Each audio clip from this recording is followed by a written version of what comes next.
e dar boa tarde a todos para mais um CS Rio.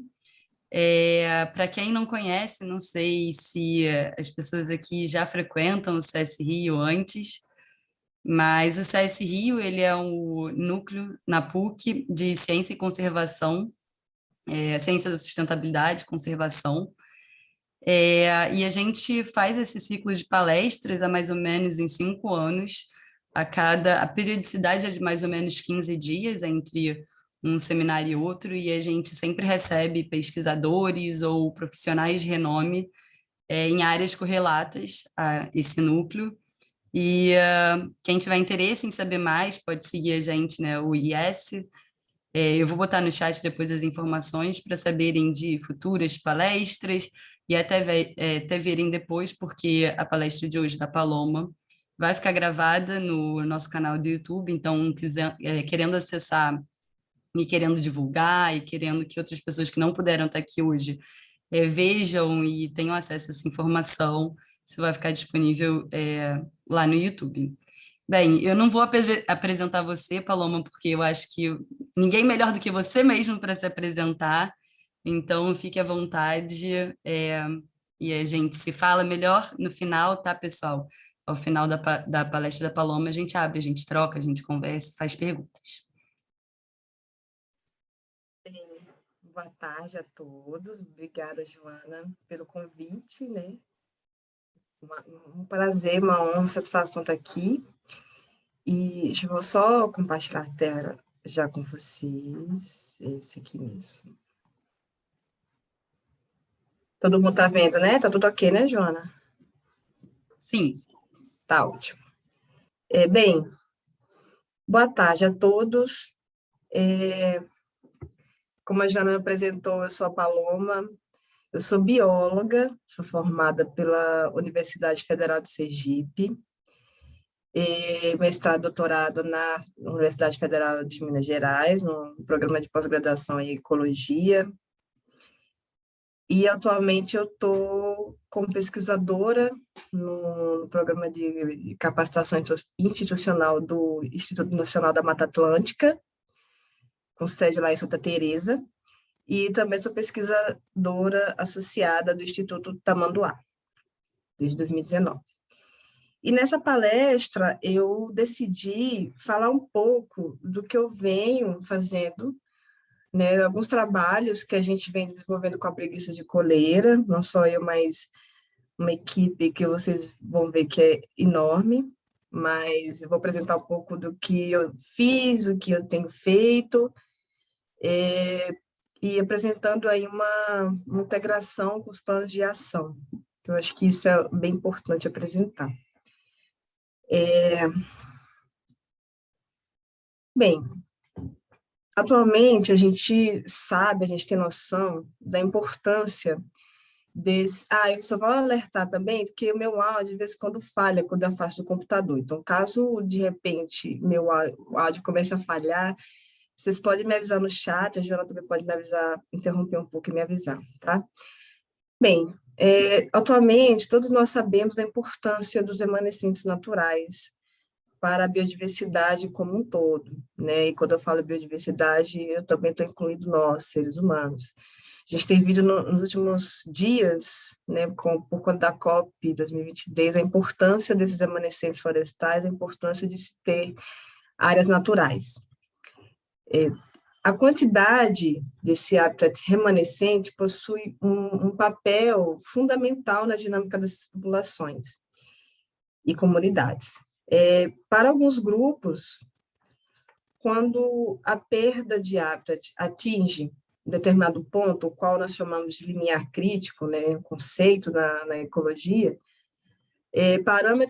diversos parâmetros biológicos, eles se tornam-se cada vez mais dependentes de fatores como o tamanho da mancha, o tamanho da floresta, né, da área natural, e também do isolamento. E o valor desse limiar crítico, ele vai variar de acordo com o grupo em questão, ou com o tamanho do fragmento, o contexto da paisagem, e também a composição da matriz, ou até do bioma estudado. E Para além dessa importância das florestas de modo mais espacial da paisagem, além desse contexto, outros parâmetros são importantes para as dinâmicas ecológicas, como essa composição, a estrutura do habitat por si, esse micro-habitat, digamos assim, das florestas. Habitats mais complexos, eles criam ambientes mais seguros para diversas espécies, provém de diversidade de recursos e condições, tornando-se mais adequada para o maior número de espécies. Tá? Então, essa complexidade cria, além de criar um microclima muito importante para diversas espécies. Porém, o que nós temos observado atualmente, né, e eu vou sempre fazer esse link com a COP 2026, a COP 26 que está rolando, está acontecendo atualmente, a gente tem visto o quanto a gente precisa avançar nessa questão das áreas naturais.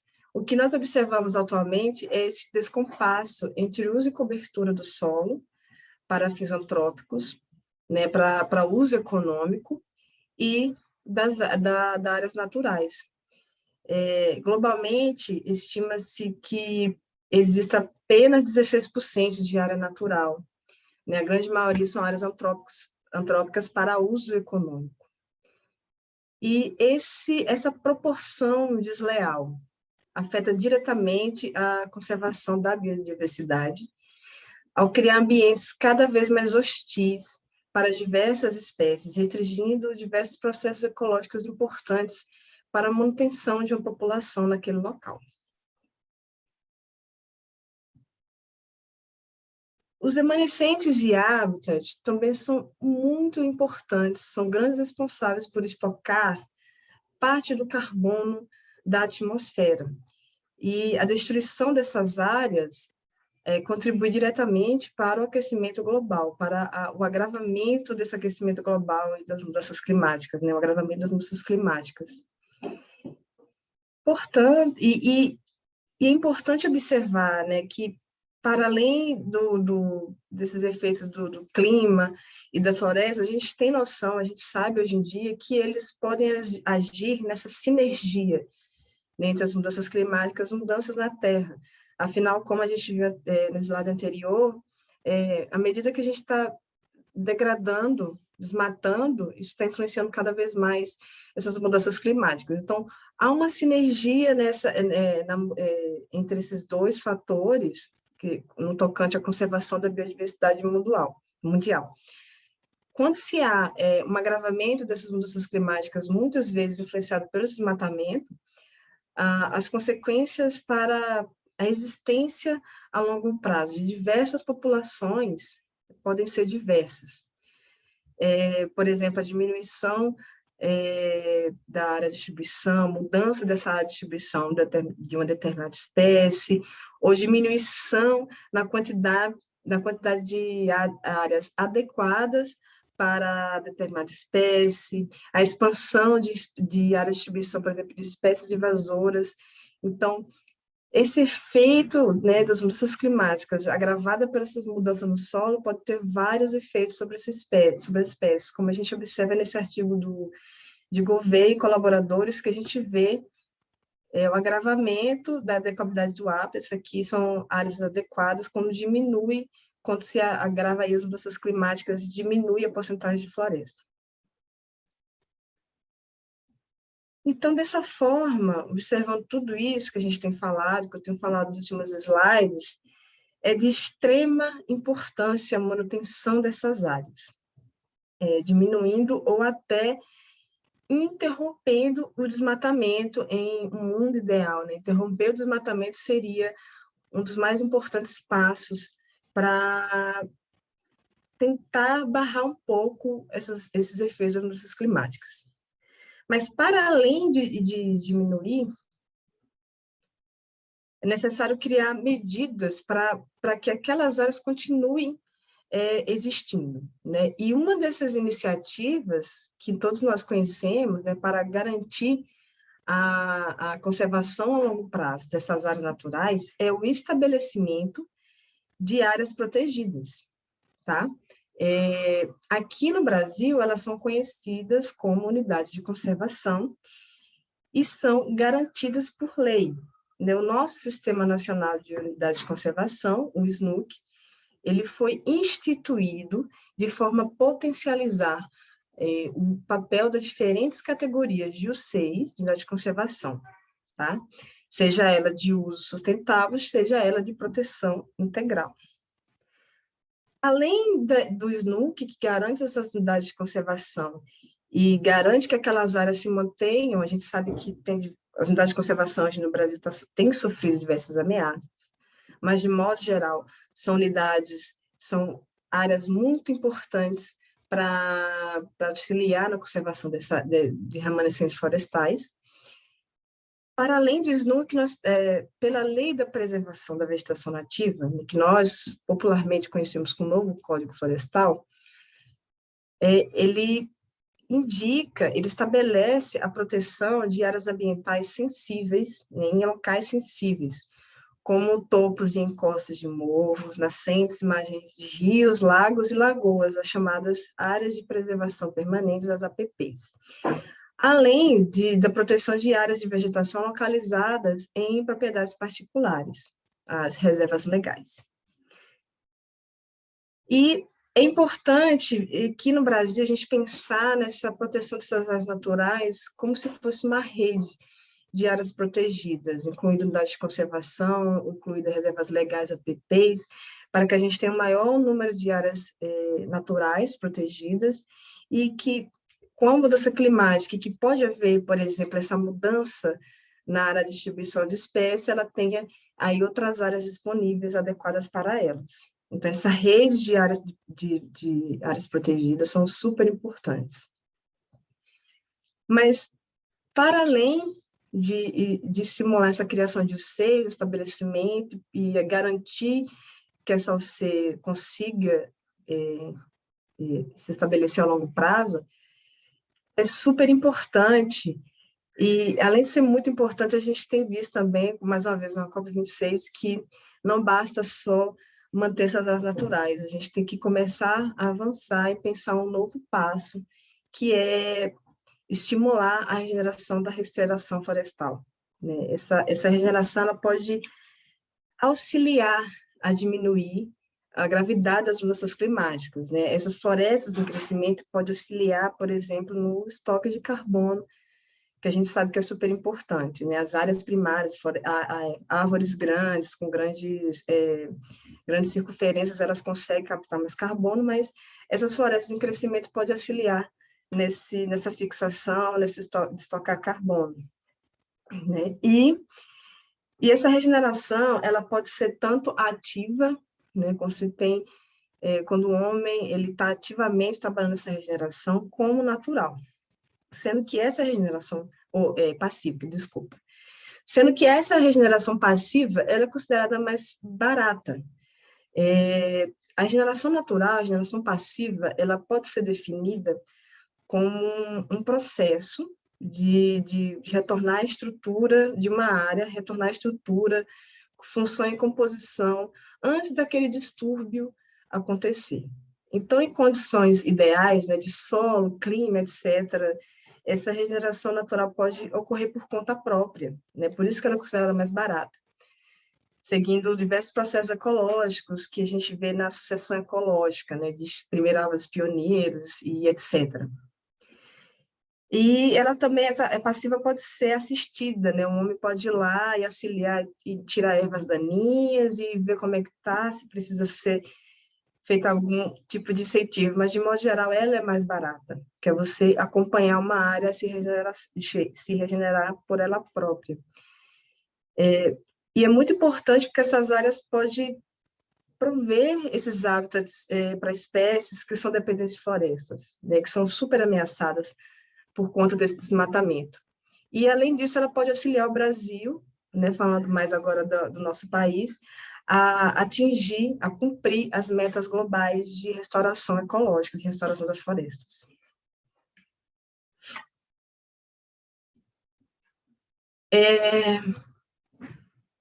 E agora falando mais da Mata Atlântica, que a gente sabe que hoje é um bioma que, se eu não me engano, eu preciso confirmar essa informação, mas tem menos de 10% de sua área coberta por unidades de conservação, né, muito pouco. Ela ocupa hoje um território de 1,08 milhões de quilômetros quadrados, só que foi reduzida apenas a menos de 28% de sua cobertura original, com áreas de alto déficit de áreas protegidas, APPs e reservas legais, assim como outros biomas brasileiros. E, infelizmente, a gente tem observado o período de 2018, 2019, e foi observado um aumento nessa taxa de desmatamento, que havia anos que não tinha, que o excesso da Mata Atlântica tinha registrado.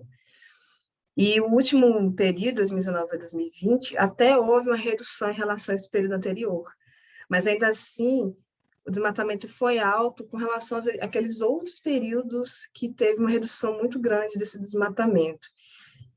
E, por outro lado, a gente vê que em alguns pontos da Mata Atlântica, algumas áreas pontuais, você tem aumento aí nas suas áreas naturais. A gente pode citar casos no Rio de Janeiro, em Santa Catarina, ou até no Espírito Santo, na região serrana. De modo geral, é um bioma altamente dinâmico, né? Com muitas áreas que perderam, altamente fragmentado, e isso afeta diretamente a conservação de espécies endêmicas do bioma, principalmente, né? E uma dessas espécies endêmicas é a preguiça de coleira, Bradipus torquatus. Ela é uma espécie endêmica da Mata Atlântica, e além de ser endêmica da Mata Atlântica, ela só existe aqui no Brasil, tá? Ela é exclusivamente brasileira.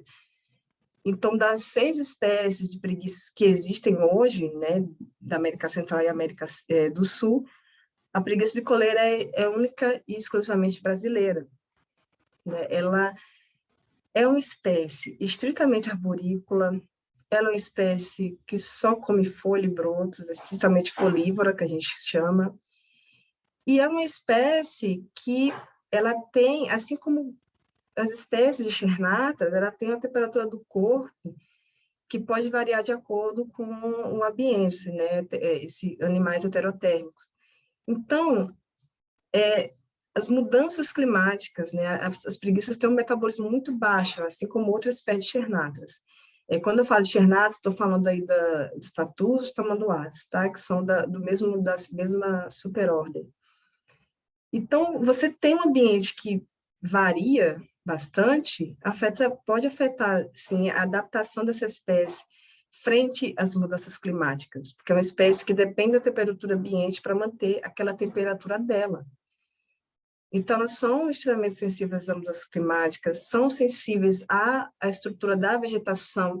Então, por mais que a mata esteja em boas condições no tocante à sua paisagem, à questão espacial, se a estrutura dela não for boa, se for aquela mata mais ralinha, que tem um corte seletivo, muita influência da borda, por exemplo, isso pode influenciar a presença ou a ocorrência dessa espécie, tá? Porque ela precisa de uma mata boa, afinal, ela é estritamente folívora, ela só é uma espécie estritamente adaptada para viver nas copas das árvores, nas copas das árvores.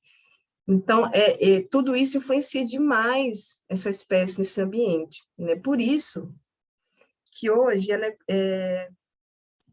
desculpa. E ela tem essa distribuição restrita, né? Desde Sergipe, Bahia, que tem a maior parte da sua população, Espírito Santo e no Rio de Janeiro, né? De modo geral, acho que existem estudos continuando com relação à genética, né? Mas até então se conhece que essas populações são estruturadas geneticamente em linhagens mais ao norte e em linhagens mais ao sul, tá? E elas são consideradas unidades evolutivas, podem ser consideradas unidades evolutivas significativas, ou seja, elas estão evoluindo separadamente. E como eu falei, existem estudos em continuidade atualmente com relação à genética, liderados principalmente pela Flávia Miranda, do Instituto da Manduá, que tem feito esse trabalho para ver essa genética das populações. A preguiça de coleira é uma espécie que existem vários estudos de andamento, mas a genética ainda está muito incipiente, então ela tem feito estudos para identificar como é que estão as populações geneticamente. Mas, de modo geral, a gente pode dizer que são esses 2 agrupamentos de populações, né? E essa separação pode ter uma ligação com esses eventos climáticos da Mata Atlântica, né, de retração e expansão do bioma há alguns anos atrás, tá? E por conta disso, né, a distribuição restrita, espécies extremamente arborícolas, as populações estão separadas, são severamente fragmentadas. A preguiça é uma espécie considerada vulnerável pelo ICM e também pelo ICMBio, né, pela lista nacional de acordo com a portaria do MMA, do Ministério do Meio Ambiente 443. Então, aí, o que a gente pode fazer, né, diante dessas transformações, diante de tudo que foi apresentado, como nós podemos atuar na conservação dessa espécie? E aí, eu trouxe essa definição de conservação, eu tenho que assumir que eu não sou muito fã de definições, mas de vez em quando você ter esses conceitos é importante para você pensar em algumas coisas, né, algumas estratégias. Então, o que nós vemos em conservação da natureza de modo geral, hoje em dia, esse uso, tentar que nós, humanos, consigamos conviver com essa biodiversidade, não só agora, mas a longo prazo, né, para que futuras gerações também consigam conviver com essa biodiversidade, né, em base desse uso sustentável, diminuindo essa demanda econômica, né, que aumente o maior benefício para a biodiversidade também para nós, seres humanos, né. Então, conservação da natureza é algo que precisa linkar vários setores, várias áreas, e não só ficar restrito a determinado grupo ou determinada pesquisa, digamos assim. É necessário que haja essa ligação, essa transversal, essa pesquisa transversal, digamos assim.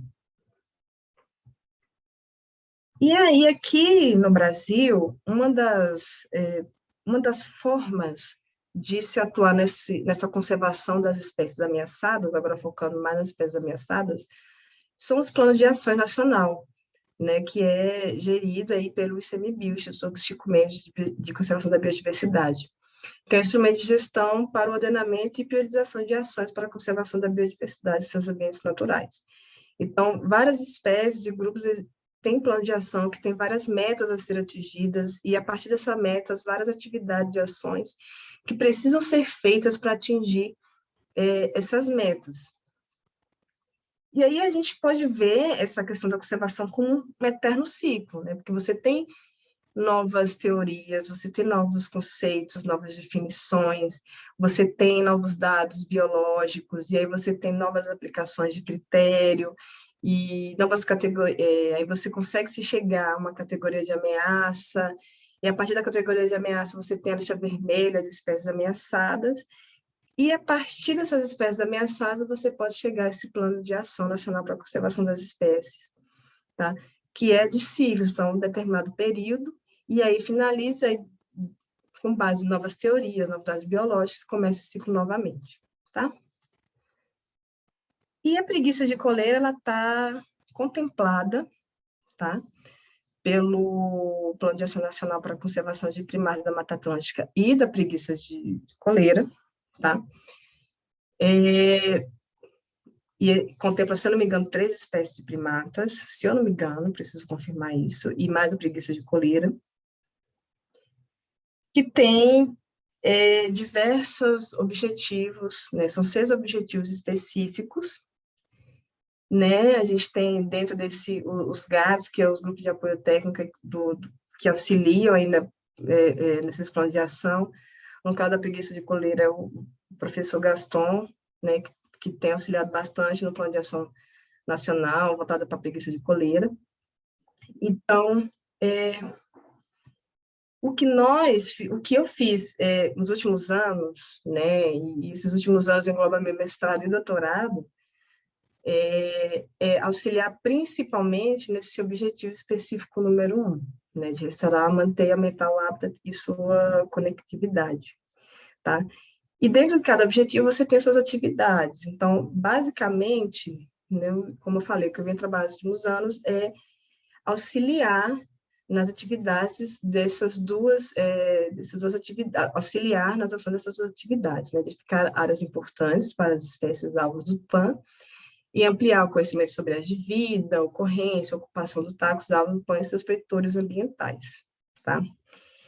E ainda, indo mais especificamente para os trabalhos que eu venho desenvolvido nos últimos anos, a gente pode, e aí eu falo como oportunidade, né, essa ligação, essa integração entre nós, que somos acadêmicos, e os tomadores de decisão, que nesse caso é ICMBio.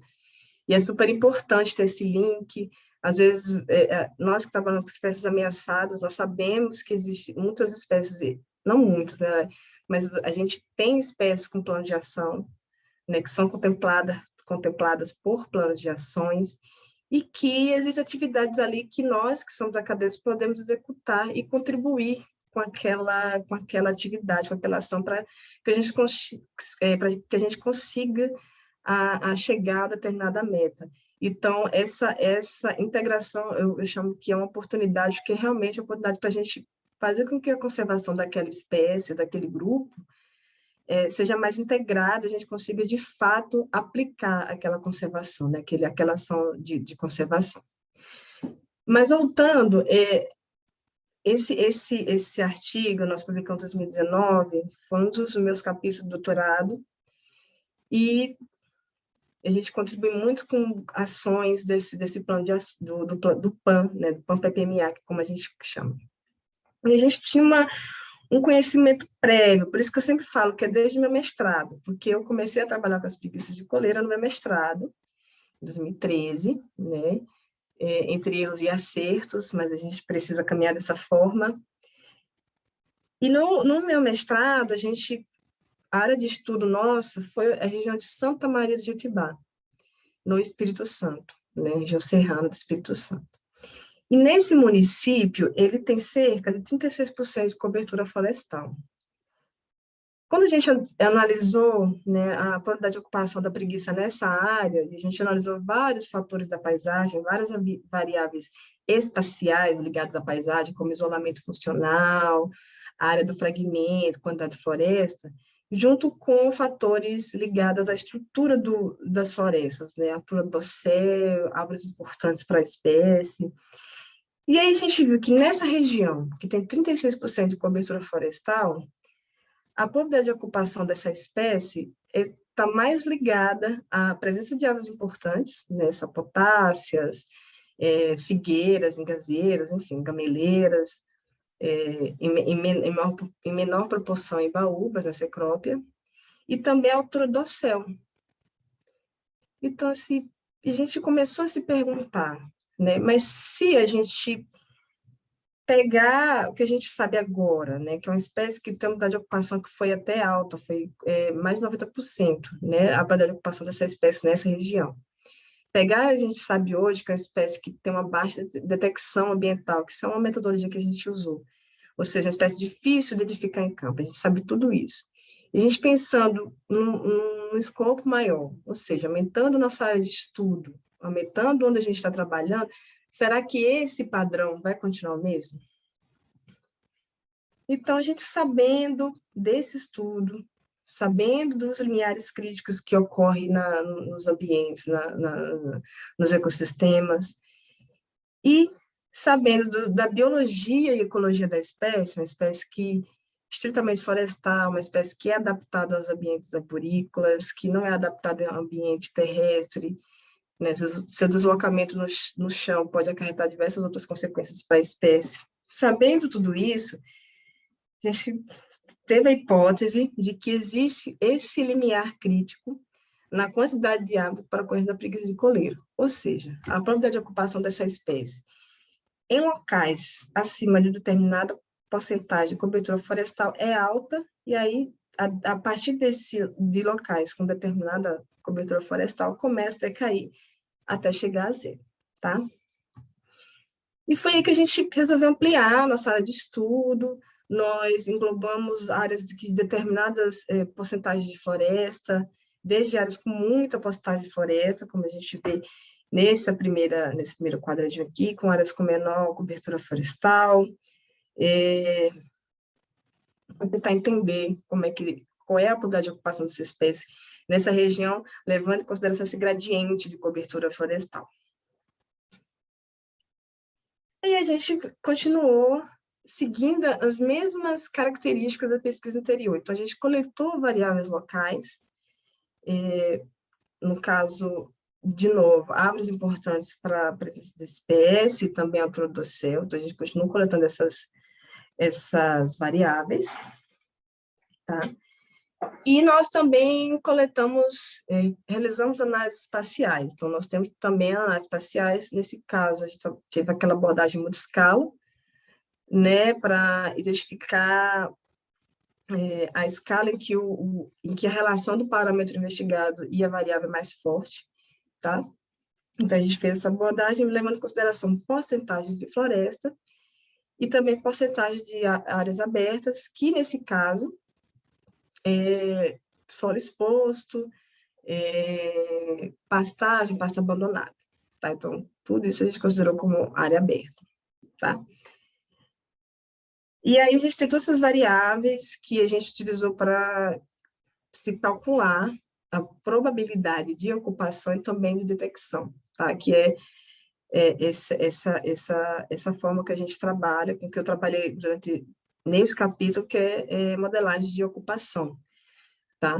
Então, a gente tem as variáveis que são importantes para a ocupação da espécie, e também variáveis que são responsáveis pela detecção da espécie, ou seja, aquelas variáveis que influenciam na detecção, né? Essa abordagem de ocupação, ela trabalha muito com a detecção imperfeita, ou seja, a espécie está lá, mas a gente não foi capaz de detectar.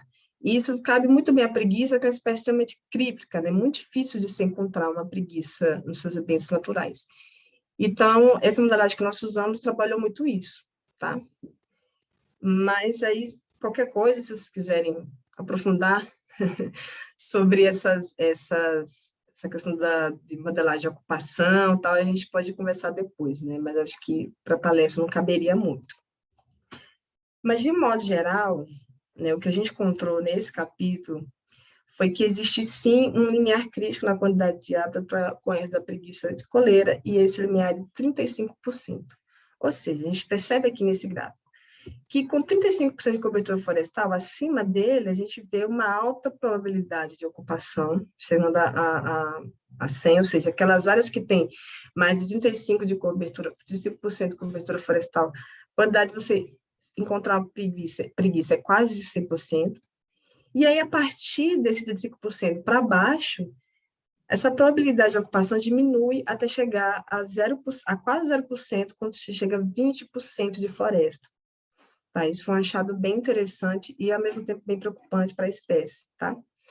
Se a gente levar em consideração que a região do Espírito Santo, né, Espírito Santo, assim como o Rio de Janeiro, são estados que eram 100% cobertos pela Mata Atlântica, e hoje você tem uma baixa cobertura florestal, né, se a gente levar em consideração historicamente. Então, e a gente tem áreas, nessa nossa área de estudo, por exemplo, e na região do Espírito Santo, que tem a preguiça de coleira, a gente tem áreas, e não são poucas, né, são várias áreas que têm menos de 35% de cobertura florestal, tá? Então, um aumento no desmatamento, né? O Espírito Santo, pelo que a gente tem observado, é um estado que tem mantido ali taxas baixas de desmatamento até zero, mas um aumento adicional de desmatamento pode atingir essa espécie, tá? E ela pode se tornar extinta regionalmente, digamos assim. A gente percebe também a influência das áreas abertas, negativamente. Tá? É como a gente já esperava, afinal, é uma espécie estritamente arborícola, uma espécie que não está adaptada a essas áreas abertas, que não tem nenhum tipo de estrutura, de condição, recurso para essa espécie. Bem, e aí a gente percebe que, diferente da pesquisa anterior, que a gente só percebeu que só encontrou que as variáveis locais da estrutura da floresta são importantes, mas agora a gente viu que as variáveis espaciais também são importantes para a espécie. Tá? E que a gente precisa se atentar não só à estrutura dos fragmentos, que isso é muito importante para manter a espécie, mas também para a paisagem, para esse conteúdo espacial dos locais que a preguiça ocorre.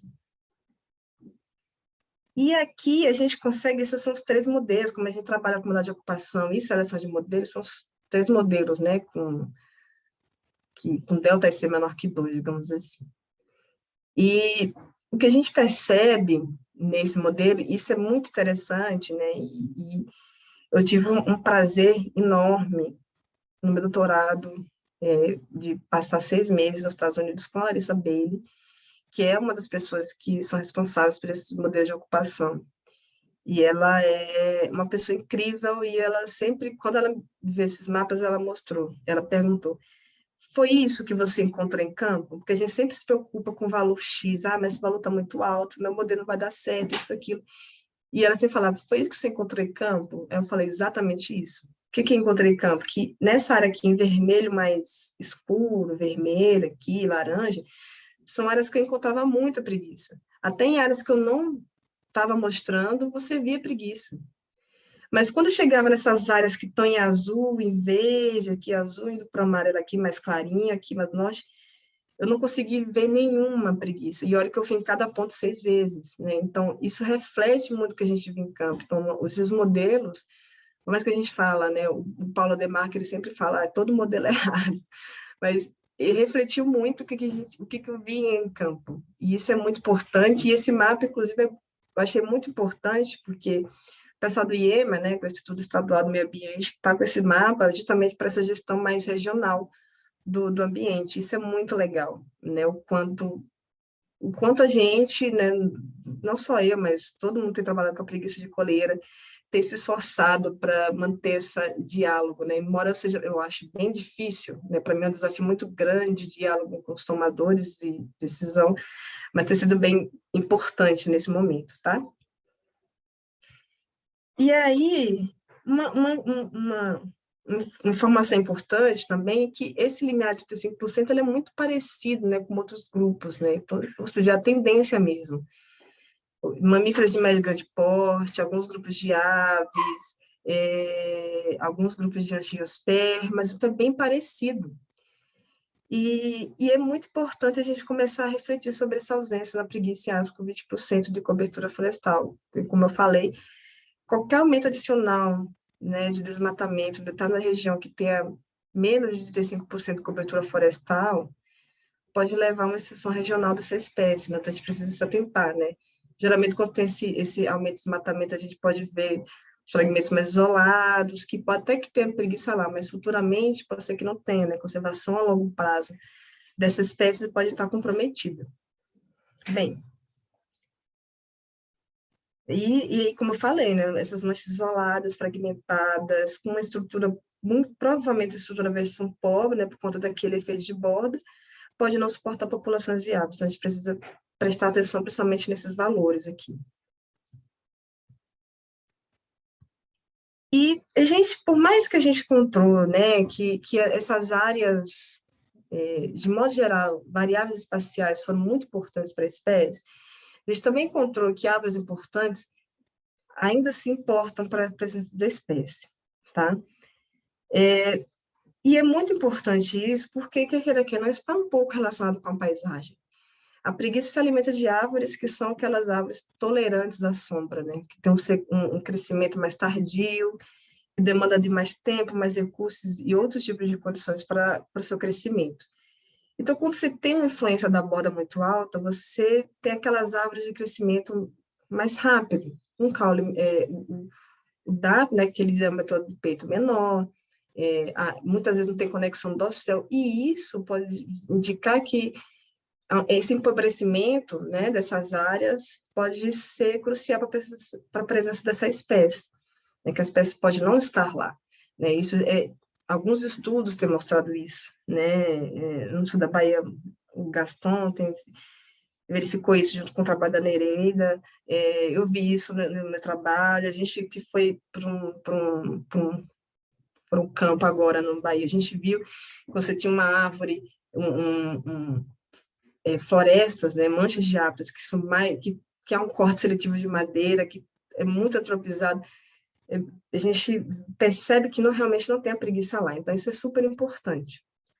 Além disso, né, você tem influência negativa de áreas abertas, né, as preguiças, de modo geral, elas evitam áreas abertas, né, e aqui no Brasil que a gente tem aquelas pastagens, muitas vezes, sendo um tipo de árvore, né, aqueles ambientes abertos mesmo, você não provê nenhum recurso e condições.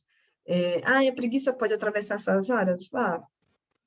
Eventualmente, mas ela pode estar exposta a um desgaste energético muito grande, além de estar suscetível a predações oportunísticas, né, de cachorro doméstico, que isso não é uma coisa incomum. Inclusive, relatos, né, no Espírito Santo de preguiça morta por cachorro doméstico. Não só preguiça, tamanduá-mirim, macaco, veado, mateiro, enfim. Então, elas estão suscetíveis a outros tipos de ameaça. Mais que você falar, talvez ela consiga, mas elas estão suscetíveis a essas outras ameaças, né? E a gente, em alguns estudos, né, na Costa Rica, o pessoal tem encontrado bastante as preguiças, elas conseguem explorar alguns ambientes alterados, mas os ambientes alterados do sistema, que é na Costa Rica, eles fornecem algum tipo de recurso e condição para aquela espécie. Ou seja, um pasto, não um pasto totalmente liso, tem algumas árvores, né? E eles também trabalham com as preguiças de 2 dedos, que tem uma flexibilidade um pouco maior do que as preguiças de 3 dedos, que são essas que a gente trabalha.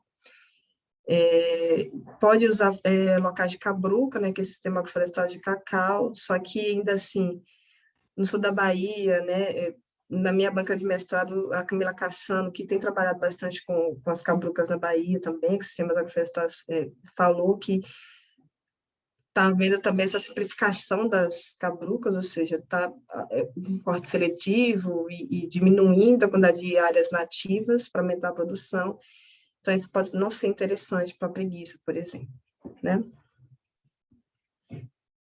E a gente vê que os limiares é uma alternativa para a regeneração florestal, ou seja, vamos tentar manter, vamos tentar regenerar até 35% de cobertura florestal, até 40%. Há uma garantia que a biodiversidade, que a conservação da biodiversidade a longo prazo pode ocorrer naquela área e além de vários outros serviços ecossistêmicos, enfim, se manter naquela área. E aí, a gente pode pensar na preguiça de coleira, assim, o que a gente pode fazer, sistemas agroflorestais, né, aumentar a permeabilidade da matriz, não deixar essa matriz tão aberta, tão com esse contraste muito alto, investir nessas reservas legais que são muito importantes, né, nas APPs, na recuperação dessas áreas. Pode ser interessante manter essa rede de APPs com reservas legais para que essa espécie consiga se manter a longo prazo. E aí, sabendo do que a gente, dos últimos dados, a gente foi para uma outra pesquisa, agora com essa abordagem mais macro, né? Esse artigo agora foi submetido na Journal of Mammalogy, votou recentemente pelos revisores, muitas correções para fazer, mas a gente está bem empolgado, porque os resultados foram bem interessantes, porque a gente, nesse trabalho aqui, a gente sabia já sabe o que atinge a preguiça. Não, olha, precisa de floresta, precisa disso, a gente já sabe disso, né? Agora a gente queria trabalhar com algo mais otimista. A gente, o que acontece se regenerar tantos por cento e tal? Adequabilidade, o que acontece com a adequabilidade do hábitat da preguiça? E aí, só uma visão geral, a gente percebeu que recuperar e regenerar essas áreas pode ser crucial para a conservação a longo prazo da preguiça, e como eu vou mostrar, principalmente nessas populações que estão mais no Espírito Santo e no Rio de Janeiro. E aí a gente, nossa área geográfica, nosso sistema de estudo é toda essa região onde ocorre a preguiça, desde centro-sul de Sergipe até o Rio de Janeiro. A gente conseguiu vários pontos, e para modelar essa adequabilidade do hábitat, mas acho que o ponto crucial, que talvez seja de mais interesse de grande parte das pessoas que estão aqui, é os mapas de regeneração.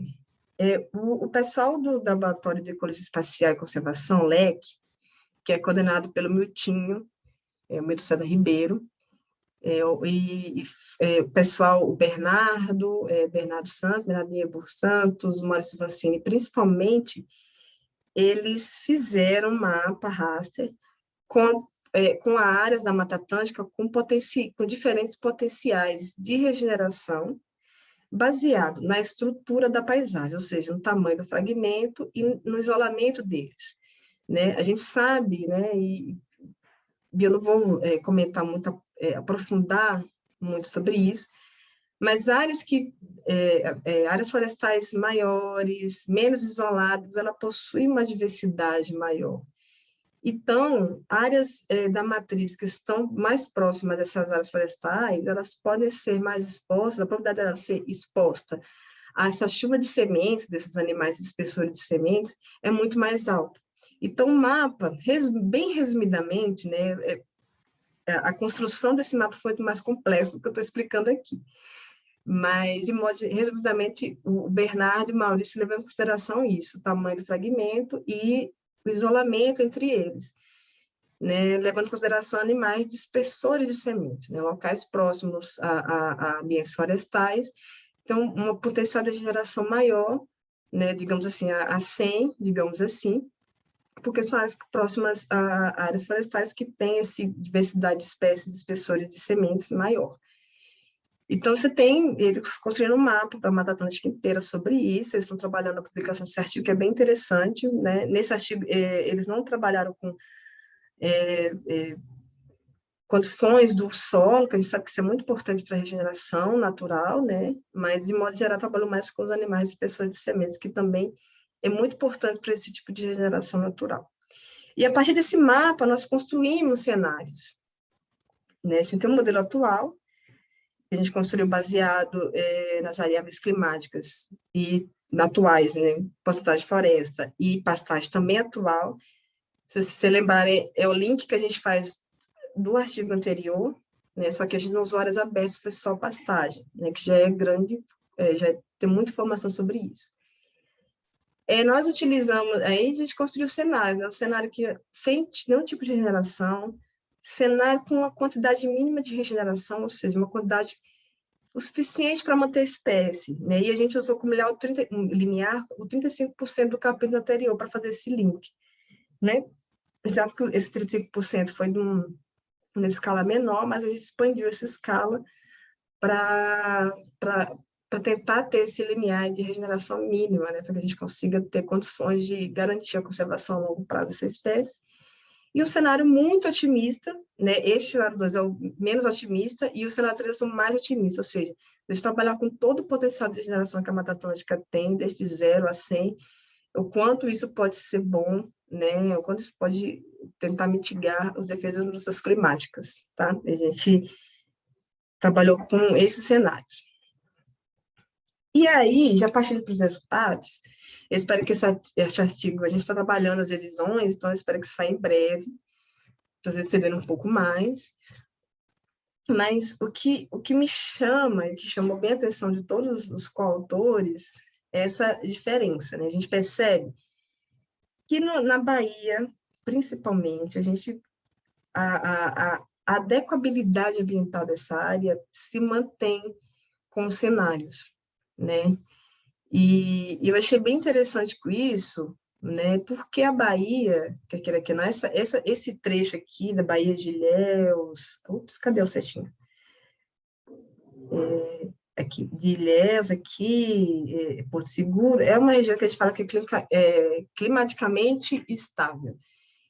Então, a gente vê que se mantém, mesmo sem regeneração, se mantém uma adequabilidade do hábitat boa, né? Mas se você trabalhar com essa regeneração ambiental, mesmo com o cenário climático mais negativo, que é o RCP 8.5, você tem essa adequabilidade ambiental ali assegurada, né? Principalmente na região da Bahia.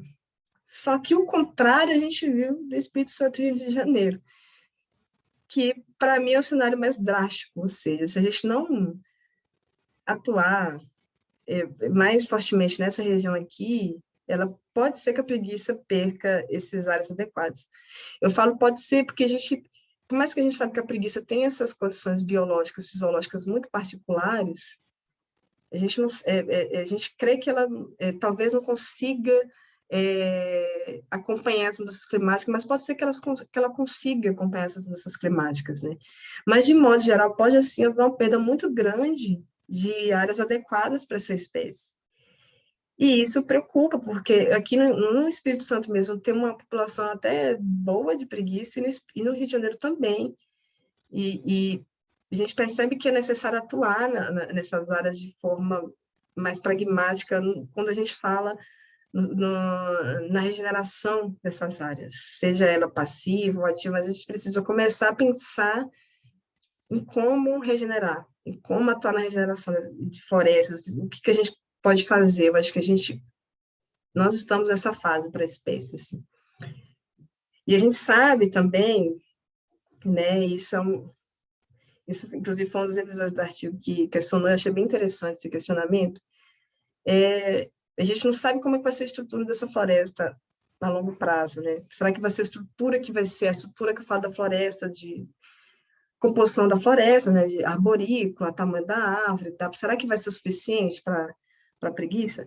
A gente realmente não tem como inferir sobre isso, né? Por mais que a gente sabe da importância da estrutura, mas a gente, como eles trabalham com modelos futuros, cenários, a gente não teve como ver essa composição, né? Até porque é um pouco mais difícil, né? E a gente sabe também, um outro ponto bem interessante, que, mais uma vez, das cabrucas, que isso também foi levantado pela Camila Cassani, eu achei muito bom ela ter levantado, porque a gente sabe que talvez não seja 100% adequado assim, né? Como essas cabrucas estão sendo raleadas, algumas delas, então pode ser não ser tão interessante e boas para a preguiça. Mas, de modo geral, esse cenário é bem importante, porque agora a gente sabe que a gente precisa ser mais enérgico nas ações de conservação, principalmente no Espírito Santo e Rio de Janeiro, tá? Que é uma área que vai aumentar essa sazonalidade e a preguiça por ter essa fisiologia um pouco diferente, então essa sazonalidade pode não ser boa para essa espécie, então a gente precisa prestar atenção mais nisso. E eu também vou pontuar aqui Sergipe, né, porque é o estado que eu nasci não, mas é a distribuição mais norte da preguiça, é um estado que perdeu muita Mata Atlântica, como eu vou falar um pouquinho mais na frente, mas que você tem a população de preguiça lá, então a gente também precisa começar a investigar a população lá, porque ninguém nunca investigou. Então, a gente precisa também dar um passo para começar a investigar a população do extremo norte da Bahia e em Sergipe. E o que a gente percebe aqui também é o quanto desprotegidas estão essas áreas adequadas. E assim, nessa população mais ao norte, né, na Bahia, ou seja, você vê que, por mais que elas são desprotegidas, você tem um aumento da decopilidade, então a gente tem que trabalhar nessa regeneração natural, mas que a gente consiga proteger essas áreas de certa forma. Nessa população mais do Rio de Janeiro e do Espírito Santo, a gente vê que há uma queda, mesmo com as unidades de conservações, ela já protege uma área muito pouca e elas vão perder da qualidade ambiental também. E isso também é um agravante muito... a gente precisa prestar realmente atenção nisso, né, nessas populações do Espírito Santo e no Rio de Janeiro. E aqui é só para a gente ter ideia, assim, quando a gente leva em consideração o déficit de áreas de preservação permanente, também de reservas legais, se a gente levar em consideração essas áreas para regenerar, recuperar, sem levar em consideração essa somatória de que a reserva, que uma APP pode ser uma reserva legal, mas sem considerar isso, a gente consegue, por exemplo, ter pelo menos um mínimo de área para regenerar para manter essa espécie, né, menos 35%. Então, que a gente fez só tentar ter alternativas para o que a gente pode fazer agora, né? E as áreas adequadas, elas podem estar protegidas pela Lei da Mata Atlântica, né? A gente sabe que, felizmente, é o único bioma que, infelizmente, porque os outros biomas também poderiam ter esse tipo de legislação. Mas as regenerações não estão inclusas, né? Isso é um ponto muito importante. E eu recentemente li um artigo, né? Graças a essa revisão que voltou e a gente começou a ler uns artigos, eu vi um artigo do Charles Dunn, que ele é referência nessa área de regeneração ambiental, e ele falou uma coisa muito importante, que culturalmente a área de regeneração não é muito bem vista por moradores, eu nunca tinha pensado nisso. Eu comecei a pensar que, de fato, né, a gente tenta ter essa regeneração natural e a importância, o custo-benefícios de você ter uma regeneração natural, mas muitas vezes os moradores, tomadores de decisão, vê com maus olhos, porque é uma área que, às vezes, né, suja, entre aspas, né? Então, eu nunca tinha parado para pensar nisso, de fato, né? A gente precisa também atuar nessas áreas de regeneração e ver onde a gente pode regenerar, levando em consideração diversos outros fatores, como o solo, e também essa consideração de, olha, preciso de área para regenerar. E essas áreas adequadas que a gente não analisou pode estar em reservas legais, que também é uma categoria que é bem negligenciada com aquele discurso, a gente precisa aumentar a produção, a gente não pode ter esse quanto de floresta, a gente sabe que é uma categoria negligenciada. E ambas são muito importantes para essa regulação climática e conservação a longo prazo da biodiversidade. Bem, aí só fechando esse pensamento, daqui a pouco estou finalizando a apresentação já, né, mas o que a gente viu é que pode ter uma mitigação dos efeitos climáticos e para a população do Espírito Santo de Janeiro, se a gente conseguir atuar numa regeneração maior, digamos assim, mais enérgica, a gente consegue mitigar os efeitos climáticos nessa região, principalmente. O interessante é trabalhar também nessa rede de áreas protegidas, né? Como a gente viu, com mudanças climáticas, a distribuição da espécie, ela pode mudar, né? A área adequada daquela espécie pode mudar. Então, você ter essa rede de áreas protegidas, que inclui áreas de conservação, APP, reserva legal, que todos nós sabemos que é super saudável para manter uma biodiversidade a longo prazo. E estimular a regeneração natural é garantir a proteção delas, garantir que elas não sejam suprimidas, né? Mas aí aquele pensamento que eu falei anteriormente, que foi muito bom o artigo ter voltado com essa revisão, que eu realmente comecei a pensar nisso. Vai ter qualidade futura, né, para as populações, a gente precisa começar a pensar nisso. E esses olhos para a população do norte, que para mim, isso para mim é um dos desafios. A gente falou um pouco das oportunidades, dessa integração entre ações, e como eu vou falar, mas agora que a gente está em andamento, é um desafio muito grande, né? Eu falo desafio principalmente porque atualmente a gente está vendo um momento que a gente precisa lutar muito para conseguir financiamento, né? A gente conseguiu para esse projeto da Preguiça da Bahia, mas é um desafio muito grande. Além do mais, é uma região que tem uma outra... Eu sou de Sergipe, eu posso falar um pouco disso, que é bem diferente do que muitos estão acostumados aqui no Sudeste, né? No sul da Bahia, até no sul da Bahia, né? É bem diferente. A dinâmica florestal, a dinâmica da população local, das comunidades, é bem diferente. Mas a gente tem começado esse projeto, né, na Bahia, na Praia do Forte, no município de Mato de São João, e tem uma big equipe, uma equipe enorme, algumas pessoas estão aqui na apresentação que eu vi, né, o Gastão tem feito trabalho com os alunos dele que vão sair resultados muito legais. A Flávia, que é coordenadora do projeto, também tem dado sangue dela para que o projeto dê continuidade. A Bia, não está nessa foto, mas a Bia, né, tem mantido esse projeto com muito afinco. Então, é uma grande equipe que tem trabalhado, que foram as primeiras preguiças que a gente calculou, coletou, né, conseguiu capturar para botar de colar e monitorar. E tem sido bem interessante, porque é uma população que nunca foi estudada, é a primeira vez que estou estudando. E esse é um local que é bem diferente do que a gente está acostumado, como eu falei, né? Então, vão ser resultados interessantes, assim, a gente espera, né, sobre áreas de uso e tudo mais. E a ideia inicial era utilizar esses dados para tentar regenerar, né, criar corredores, mas isso é um desafio muito grande. Para mim, eu sempre falo que é um desafio porque nós, da biologia, nós não somos educados a saber lidar com essas questões práticas de conservação, eu, pelo menos. Eu sei que meus amigos meus, companheiros da biologia, também ficam perdidos como lidar com essa prática. Isso é um desafio muito grande para a gente, né? A gente pode começar um trabalho de regeneração, mas por onde começar, né? A gente precisa ir para quais órgãos? A gente precisa começar a mobilizar isso, né? E nesse local, que é uma área adequadíssima para a preguiça, a gente precisa trabalhar na regeneração, melhoria da qualidade do habitat. E a gente também tem trabalhado muito, fez uma expedição, tem um mês, incrível expedição, foi muito legal, que foi sul de Sergipe, que tem preguiça de coleira, e norte da Bahia, tentando também fazer esse link com plano de ação, ou seja, descobrir novas áreas, aumentar a área de ocorrência, novos indivíduos, e a gente conseguiu, né, a gente conseguiu capturar alguns indivíduos, foi bem, muito legal essa discussão, mas como eu falei, é um desafio, né, para a gente conseguir financiamento para dar qualidade a esse projeto. A gente tem lutado continuamente, eu, a Flávia, a Bia, a gente tem lutado, e a Sueli tem continuamente conseguido financiar, para tentar financiamentos, para conseguir com esse projeto. E é uma área bem interessante porque possui áreas importantes áreas chaves para a conservação da biodiversidade, que é o Key Biodiversity Areas, reconhecidas internacionalmente, como a Mata do Crasto, em Sergipe, se chama assim mesmo, tá, gente? É Crasto.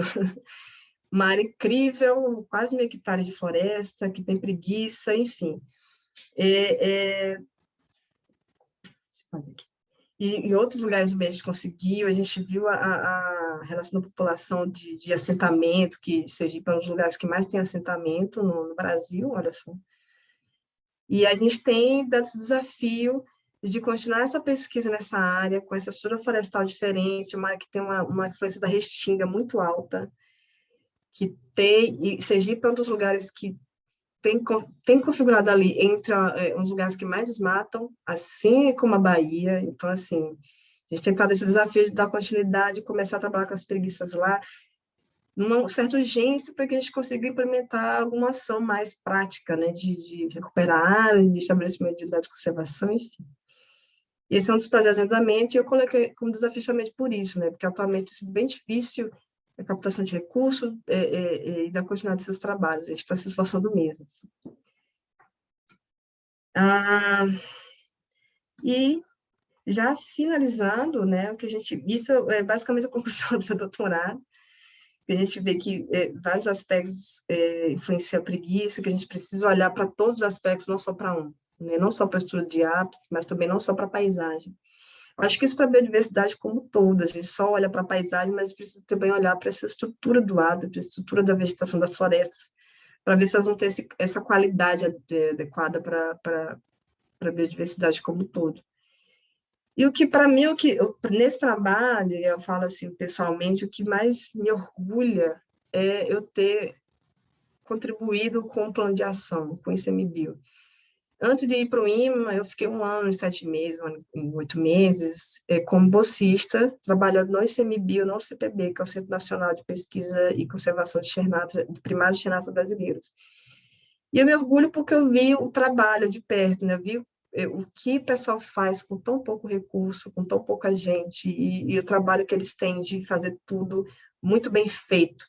Então, é importante, o que eu fiquei muito feliz é o quanto o meu trabalho, doutorado, assim como os trabalhos que a gente tem desenvolvido no norte da Bahia, junto com o Instituto Tamanduá, que também tem sido uma aprendizagem enorme, o orgulho que eu tenho desse trabalho, poder ter contribuído com o plano de ação, principalmente com aquelas 2 ações que eu citei, e o quanto importante nós, pesquisadores, que estamos no meio acadêmico, pegar essas ações. Eu convivo com pessoas que têm feito isso, mas quando a gente olha no todo, nem todo mundo tem noção. Às vezes faz uma pesquisa que, né, toda pesquisa para mim é necessária, né? A gente sempre precisa de informação, mas às vezes tem uma pesquisa que é muito mais urgente, que você pegar um plano de ação, você consegue desenhar um projeto ali e contribuir com o CMB, contribuir com informação para a biodiversidade. Então, isso é uma da parte que essa integração que a gente conseguiu fazer com o CMB, com os planos de ações, foi o que mais me orgulhou nesse trabalho. Acho que é isso. Falei demais, falei 1 hora, falei que ia ser 50 minutos. Mas essas são as instituições que eu gostaria de agradecer. Não botei aqui o IMA, mas eu acho que todas elas me deram força, incentivo, financiamento para eu continuar, né, todas elas. No final do doutorado, eu tive a felicidade de entrar no Instituto Tamanduá e tem sido um aprendizado para mim trabalhar no terceiro setor, trabalhar em uma ONG, tem sido um aprendizado, um desafio muito grande. Então, graças a todas as instituições, eu consegui finalizar essa pesquisa e dar continuidade, porque a minha ideia é continuar. A gente sabe que é difícil, a gente precisa ter perna, braço, dinheiro, tudo, mas a gente está na luta para que eu consiga dar continuidade a todos esses trabalhos, né? Eu espero conseguir. E é isso, muito obrigada, fico à disposição para dúvidas, questionamentos, ou novas informações, até me corrigir se eu errei alguma coisa. Eu sempre gosto que as pessoas falem disso. E é isso, muito obrigada. Obrigada você, Paloma, por essa palestra maravilhosa que você deu, assim, essa aula, né, sobre a preguiça de coleira, assim, realmente maravilhoso ver essa interface, né, como ela quanto que ela significa e quanto que preservar ela é importante, assim, foi realmente uma aula. E bom saber que tem tanta gente, né, assim, trabalhando para isso, em prol dessa causa. Então, assim, muito bonito seu trabalho mesmo, assim, parabéns por ele. Pessoal, agora a gente... Oi, Bernardo, tudo bem? Esse é o Posso, Bernardo.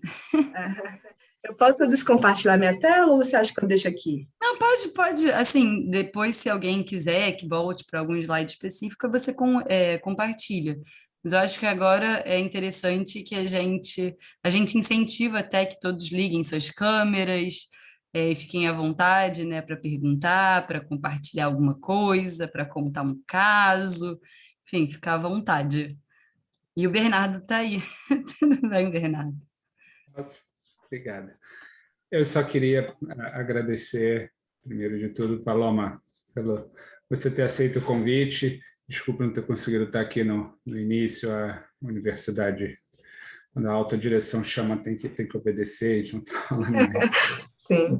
para escapar. Aí vim assim que possível. Eu vi metade, já deu para ficar fascinado pelo trabalho tanto acadêmico quanto ecoando as palavras da Joana, esse engajamento pessoal em prol da conservação.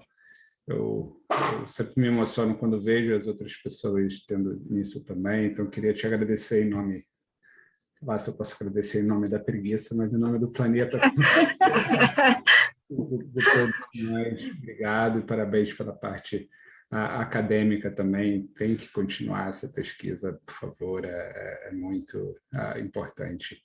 E também queria agradecer a Joana por ter feito as honras da casa, como sempre, coordenado tudo com excelência. E obrigadíssimo. E parabéns de novo, Paloma. Obrigada, eu que agradeço pelo convite, eu adorei mesmo. Assim, acho que de vez em quando você tem uma palestra dessa, né? A gente de vez em quando fica meio desempolgado. Acho que todo mundo tem aquele momento, né, de dar uma baixa assim de empolgação. Aí quando você começa a preparar a palestra, você vê o que o seu grupo está fazendo, o que vocês ainda vão fazer, você dá um ânimo assim, nossa, tem tudo isso para fazer ainda, né? Vamos botar a perna. Então, assim, eu agradeço bastante o convite, né, de todos vocês, a Gabi, que sempre me incentivou, né? A gente fez doutorado juntas. E a Gabi, acho que ela participou de grande parte da construção do doutorado. A gente sempre tinha aqueles brainstorming incríveis de tentar desenhar da melhor forma para que a pesquisa tivesse esse viés não só acadêmico, mas também de conservação, né? Então, muito obrigada a todos mesmo. Obrigado. E agora não quero me intrometer, para quem nunca teve a dinâmica agora, e compartilho do pedido da Joana, seguir o exemplo da Gabi, abrir as câmeras quem estiver confortável, mas mesmo quem não puder, por qualquer motivo, que agora é a hora do debate, o debate amigável, o debate, contribuições, dúvidas, sugestões. Pode ser pelo chat, pode ser só oral, pode abrir a câmera. Fiquem à vontade. Eu posso perguntar? Oi, Paloma, que saudade. Oi, Gabi!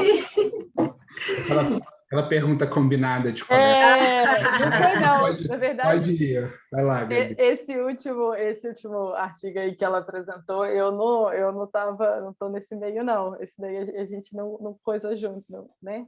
Eu fiquei bem interessada nele, e eu ia até te fazer uma pergunta meio... que eu acho que eu nunca cheguei a te perguntar isso, mas é que você falou sobre a dificuldade de financiamento e tudo, e eu vendo a preguiça, assim, eu lembrando do seu doutorado, e você falando, olha, é uma espécie, né, essa ticoleira é uma espécie que ela precisa de um habitat muito bem estruturado, tem que ter as árvores adequadas, tem que ter a nível de paisagem, tem que ter uns 35%, né, o limiar dela é alto assim, é o que a gente já vê na literatura, né, de vários outras táxons, inclusive, né, outras espécies e tudo. Mas, e a preguiça é um animalzinho muito fofo ainda. Se você não acha, e pelas suas observações lá em campo e tudo, como a Larissa te perguntava, se não acha que a preguiça poderia ser uma espécie que serviria como guarda-chuva para conservação para outras, né? E é uma espécie bandeira para angariar fundos, né? Então, uma espécie de... Não dá para estabelecer tipo, uma espécie de projeto Tamar com as preguiças, né? Alguma coisa que ela... Porque eu fui vendo isso, olha, a regeneração é boa, uma questão de mudanças climáticas, que é uma questão que vai ser uma questão muito importante para o futuro, e ela tem um hábitat adequado, mas, principalmente no Rio, e até eu pedi para o Bernardo me corrigir se eu estiver errada, o Rio, além de ter, como você mostrou que às vezes, além de ter um custo de regeneração natural, um custo de regeneração baixo, por ter uma regeneração natural, tem um custo de oportunidade baixo também, não tem, Bernardo? Porque aqui é muita pastagem, aqui no Rio é muita pastagem, né, excessiva, qualquer Inútil. coisa, né? Inútil. E ela precisa de esforços de conservação, de restauração muito grandes no Rio de Janeiro e Espírito Santo, que é outro lugar também que tem muita pastagem inútil, não é? Eu estou errada também. Tá certo também. Também, né? E aí eu não sei, eu fiquei pensando se não tem como fazer um apelo emocional, porque elas são muito bonitinhas, para ganhar financiamento, e se ela serviria como espécie de guarda-chuva. Eu queria ouvir suas impressões, isso não foi combinado. Não é combinado. Gabi, isso é algo que realmente, ela com certeza, né? Ela é uma espécie que atrai muito, né? As pessoas no campo mesmo, quem mora lá, vê ela, mas não vê, alguns vê com frequência quando o local tem muita árvore, tem muita mata, né? Mas a grande maioria não vê com frequência. Eu vi há 10 anos atrás, enfim. E eles acham muito bonitinho, no Espírito Santo, que eu tive uma maior proximidade, né? Foi 7 anos trabalhando na região serrana lá. Eles sempre mostravam, eu tirei uma foto, eles realmente têm uma ligação muito forte ali com a preguiça e tudo mais. E com certeza ela se viria como essa espécie guarda-chuva, né? A partir dela a gente conseguir salvar as outras espécies, né? A população gosta, né? Assim. Então daria para fazer, daria não, a gente vai fazer, né? Isso é algo que a gente precisa começar a pensar, né? E é algo que eu tenho refletido muito, né? Que eu preciso talvez pensar menos na academia e pensar mais o que eu posso fazer para a espécie, assim, algo que a gente precisa começar a desassociar. E a gente tem, né, nessa pressão de a gente precisa publicar artigo e tal, só que a última semana, então, acho que todo mundo tem essa fase de ficar reflexiva, né? Eu fiquei, não, mas a gente precisa fazer algo. E eu falo também, os outros chernatras, né? Tatus e tamanduás, que são espécies que são extremamente da ordem Fofozoa, né? Aquela espécie que é um grupo Fofozoa, que assim, todo mundo, ai, fofinho, que na verdade o Instituto Tamanduá, né? Eu tô vendo que tem a Cata aqui, a Flávia, a Bia, que são, e Gaston também, que são pessoas que estão no Instituto Tamanduá, e que têm trabalhado muito com, principalmente, para chamar a atenção do público, de modo geral, para essas espécies, que ela pode servir para outras espécies, né? Por exemplo, a gente sabe que dos chernatras, nem todas as espécies são ameaçadas, e que aquela que não é uma espécie ameaçada também chama muito mais atenção, e a preguiça de coleira, ela tem ganhado essa atenção justamente por ser uma espécie ameaçada, não vai mudar de status tão cedo, por causa que ela está inserida na Mata Atlântica, e a partir dela a gente consegue puxar para outras espécies de preguiça que estão até então ok, mas que a gente precisa começar a prestar atenção nela. Né? Assim como o tamanduá-bandeira, que é uma espécie ameaçada e uma espécie incrível, que todo mundo acha muito bonito, né? Aquela cauda enorme, aquele jeito. Chamar a atenção para o tamanduá-mirim, que não é uma espécie ameaçada, mas que é uma espécie que a gente tem que começar a ver alguns aspectos puramente genéticos, taxonômicos, de conservação. Então, eu acho que é bem importante a gente começar, e eu faço uma crítica a mim mesmo também, né, a pensar em pegar essas espécies e, vamos utilizar como um guarda-chuva, vamos utilizar ela para ser uma chamariz, digamos assim. A gente precisa regenerar o habitat, não só para a preguiça, mas para todas as espécies vão ser beneficiadas com essa regeneração, não é, digamos assim. E Foi isso, né, que você perguntou, você perguntou umas coisas de Quaresma. E aí, se for o Espírito Santo, realmente tem muita pastagem lá. Tem uma parte lá que tinha... A região serrana tem muita mata. Tem uma parte lá que tem muita pasto. E é muito aberto, assim. Você não vê uma árvore assim, né? E era engraçado, né? Como eu falei na palestra, quando eu rodei meus modelos, estava nos Estados Unidos, e a Larissa olhava assim para mim, ai, meu Deus, sei lá, meu erro está enorme, o desvio padrão está enorme. Intervalo de conforto, olha o tamanho dessas estatísticas tão feia. Ela olhava assim para mim e falava, mas não foi isso que você encontrou em campo? Eu falei, foi exatamente isso que eu encontrei em campo. Em áreas que tem passo, você não vê a preguiça, né? E o pessoal lá falava muito assim, ó, eu via preguiça há 20 anos atrás. Inclusive, eu escutava ela assoviar, né? Que é tipo a vocalização, que é muito difícil, né? Meu sonho é ver a vocalização. Não sei se o Gastão já escutou, mas é muito difícil escutar essa vocalização. E os moradores, há 20 anos atrás, eu via a preguiça, mas hoje em dia eu não vejo mais. E quando você vê uma área que tem um fragmento isolado, rodeado de pastagem, e lá no Espírito Santo, o que eu percebi também é o cachorro doméstico também tem sido uma ameaça muito grande. Então, a gente se deparou, infelizmente, com preguiças, não foi uma, foi preguiças mortas para os cachorros domésticos, tamanduá-mirim, que é uma espécie que eles conseguem se defender muito, assim, morto, o cachorro morto, né, contra né? Veado mateiro, macaco morto por cachorro doméstico, então é uma ameaça, assim, enorme, né? Pelo menos no Espírito Santo, né? Eu falo Espírito Santo porque foi onde eu estudei 7 anos, então eu consigo entender mais como é que é o sistema lá. Mas é isso. É, é, é, é um desafio, como eu falei, né? E eu acho que agora a gente está no momento de colocar isso, tudo isso que a gente tem discutido, que você perguntou, Gabi, que eu achei ótimo, em prática, né?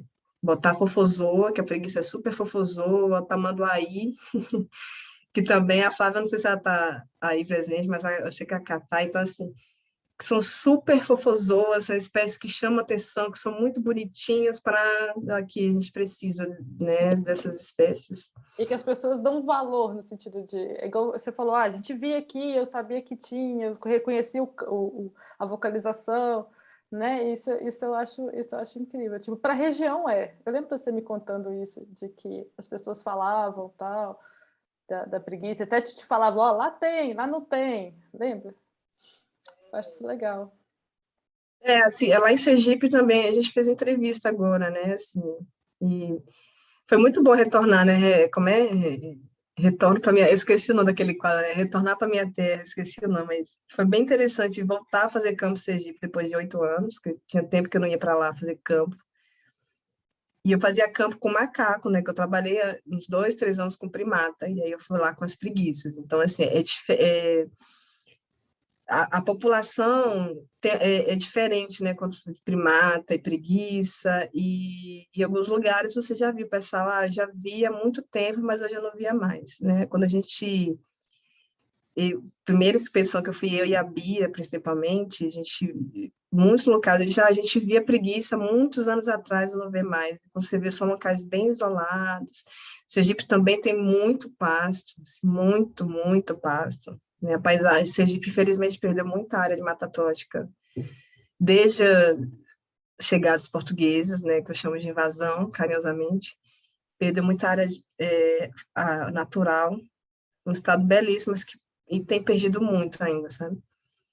Então, também é uma população que a gente tem trabalhado bastante, e que a população lá já, eu conto preguiça aqui, aí de vez em quando manda foto pra gente, isso tem sido bem legal, né?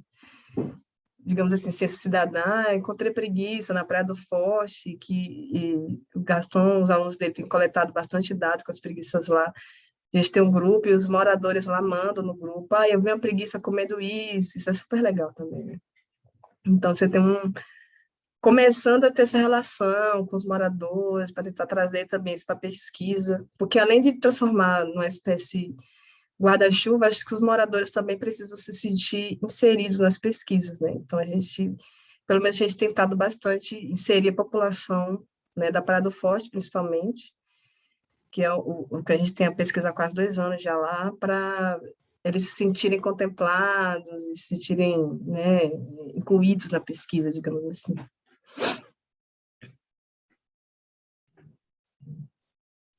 Posso falar? Posso perguntar, gente? Boa noite a todos e todas aí. Boa noite, Mara. Eu sou, Mara, eu sou uma penetra aqui, que eu sou ecóloga e trabalho em conservação, mas eu sou da herpetofauna, estou aqui, Sim. mas conheço o trabalho, fui na aula inaugural do mestrado, enfim, conheço o Fábio e tal, mas é difícil conseguir participar das palestras, então estou feliz que eu consegui. Eu queria fazer um comentário e uma pergunta, mais ou menos, assim, né? Então, eu sou professora na UF, na biologia da UF, e ministro de disciplinas de ecologia, e eu ministro a disciplina de biologia da conservação para os alunos lá da graduação. Eu estava, inclusive, dando aula. Sei que eles viessem agora, mas não foi possível. Então, eu queria primeiro te dar os parabéns, né, pela palestra, pelo trabalho. E aí a Joana falou que vai ficar gravado, né?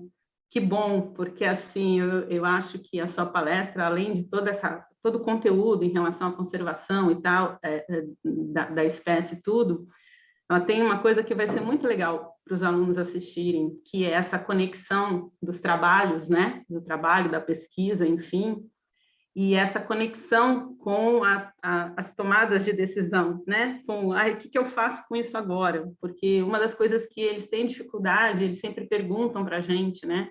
Nas aulas e tal, assim, mas como é que a gente faz, né? Como é que a gente faz isso acontecer? Como é que a gente leva isso depois, né? Porque a gente sabe que é difícil, né? Todo mundo fala, tal, não sei o quê. Então, eu acho que a sua palestra, ela é meio que cronológica, assim, né? Você vai mostrando o que foi desenvolvido, explicando como que um vai gerando o outro, as conexões, né? Além de todo o conhecimento sobre a biologia do bicho, enfim. E aí vai para essa parte, né, aplicada da conservação, né? O que a gente pode fazer, o que precisa ser feito. E aí fala do plano, né, do PAN, que é uma parte que eles não sabem, que a gente explica lá no fim da disciplina, dentro da parte de estratégias e tal. Então, assim, é uma aula. Para mim vai ser, assim, uma bem Que ótimo! Palestra aqui. Mas principalmente por isso, né, por essa conexão que eu acho que você mostrou muito bem, e que é tão difícil de se fazer, né, assim. Então, eu queria fazer esse comentário, queria dizer que os herpetos vão agradecer também, entrar nesse guarda-chuva. Legal. Eu acho todos eles fofozous, mas ninguém acha, a maioria das pessoas não acha que eles são fofinhos, então a gente também acho super fofozão. Esconder eles ali para ir junto na carona ali e tudo, né? E aí eu queria te perguntar duas questões assim mais simples. Você mostrou ali um trabalho que não é seu, né? Que está sendo feito com a parte da genética, né? Que tem esses dois grandes blocos, né? Essas duas grandes grupos, assim, duas grandes superpopulações, enfim. E, se eu me lembro bem, tem um grupo que é Rio e Espírito Santo, né? E aquela modelagem que você fez ali é assustadora, assim, né? Então, eu queria que você falasse um pouco disso, quer dizer, não sei o que vocês sabem, sabe, sobre a questão da parte genética, né? O quanto que isso pode ser um problema, né, em termos de diferenciação genética entre esses dois grupos, enfim, para a conservação da espécie, né? Que eu acho que é mais um elemento importante para essa modelagem que foi mostrada. E aí você estava falando dos moradores, né? A preguiça não é um bicho que é odiado ou é perseguido, é caçado, mas de toda forma, né, a divulgação, a educação ambiental, como é que seria então essa abordagem, já que, assim, teoricamente as pessoas não ameaçam, o problema é a perda de hábitat, né, assim. Então, você falou um pouquinho, não sei se você tem alguma coisa mais para complementar nesse sentido, né, da divulgação científica e tal, que eu acho que entra um pouco no que você já falou sobre as espécies guarda-chuva, bandeira e tal. Obrigada. Eu que agradeço, foram ótimas perguntas. Com relação a isso, quando a gente fez os modelos, né, que eu juro que eu tomei um susto, assim, porque eu não esperava, porque eu sempre trabalhei no Espírito Santo, e os primeiros artigos da preguiça de coleira é no Rio de Janeiro, que é do Laura Spinder, no Poço das Antas. Então, sempre, olha, tá bem, né, no Rio, e tá bem no Espírito Santo, porque quando eu ia para Campos, tinha uma região lá que eu andava e topava a preguiça, E aí, quando a gente rodou os modelos, eu olhei assim, caramba, não tá, assim, no Rio ela é bem mais restrita, né? Não tem tantas localizações como no Espírito Santo. Na verdade, a Bahia é o lugar que tem mais preguiça, né? A preguiça gosta da Bahia, né? Mas, assim, Quando a gente rodou os modelos que eu vi, eu só falei, né, dá um baque, assim, né? Assim, não, será que tá certo? Será que eu fiz alguma coisa errada? Mas aí, conversando com o meu orientador, com meus co-orientadores, falaram, não, outros modelos de outras espécies também dão essa perda da equabilidade no rio e no Espírito Santo, né? Isso, geneticamente falando, isso pode acarretar, sim, em alguns locais, a gente não sabe como é que a espécie vai se adequar às mudanças climáticas, né? A gente tem várias discussões sobre, tem espécies que conseguem se adequar às mudanças climáticas, né? Mas tem espécies que talvez não consigam acompanhar.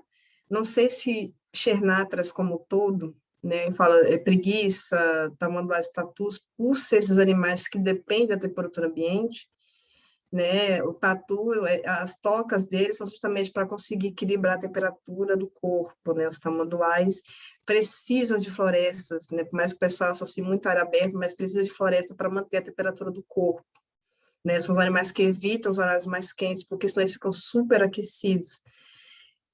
E eles são dinossauros, né? As preguiças, os tamanduás, e eu puxo muito saco de Chernatras, tá, gente? Assim, não só das preguiças, mas dos três grupos, né? Porque eles são dinossauros, assim, eles estão aqui na América do Sul, que eles surgiram aqui há muitos anos. Eles têm adaptações incríveis. E eu fico me perguntando, e é uma coisa que a gente pergunta, assim, conversa dentro do tamanduá, mas também fora dele, assim, será que eles vão conseguir acompanhar as mudanças climáticas? Isso é a mesma coisa da preguiça de coleira, porque além das mudanças climáticas, tem a questão das florestas, né? Ela é muito mais dependente do que os outros grupos, que ela precisa das florestas.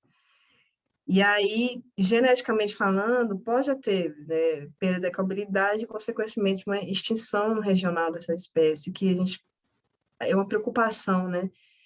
E é por isso que eu fico falando que é um desafio, né, de a gente começar a ver o que a gente precisa fazer nessas áreas, né? E a Gabi falou com o Bernardo ali que no Rio é mais difícil nessa regeneração, né? Não sei, mas e no Espírito Santo, né? Como é que a gente tem que no Espírito Santo já tem um diálogo com o IEMA, né? Eles são super abertos, então a gente está tentando fazer um diálogo ali, ele sempre manda e-mail sobre, esses mapas vão ajudar a gente para a gestão territorial. Eu fiquei muito feliz com isso, né? Fiquei, nossa, ainda bem.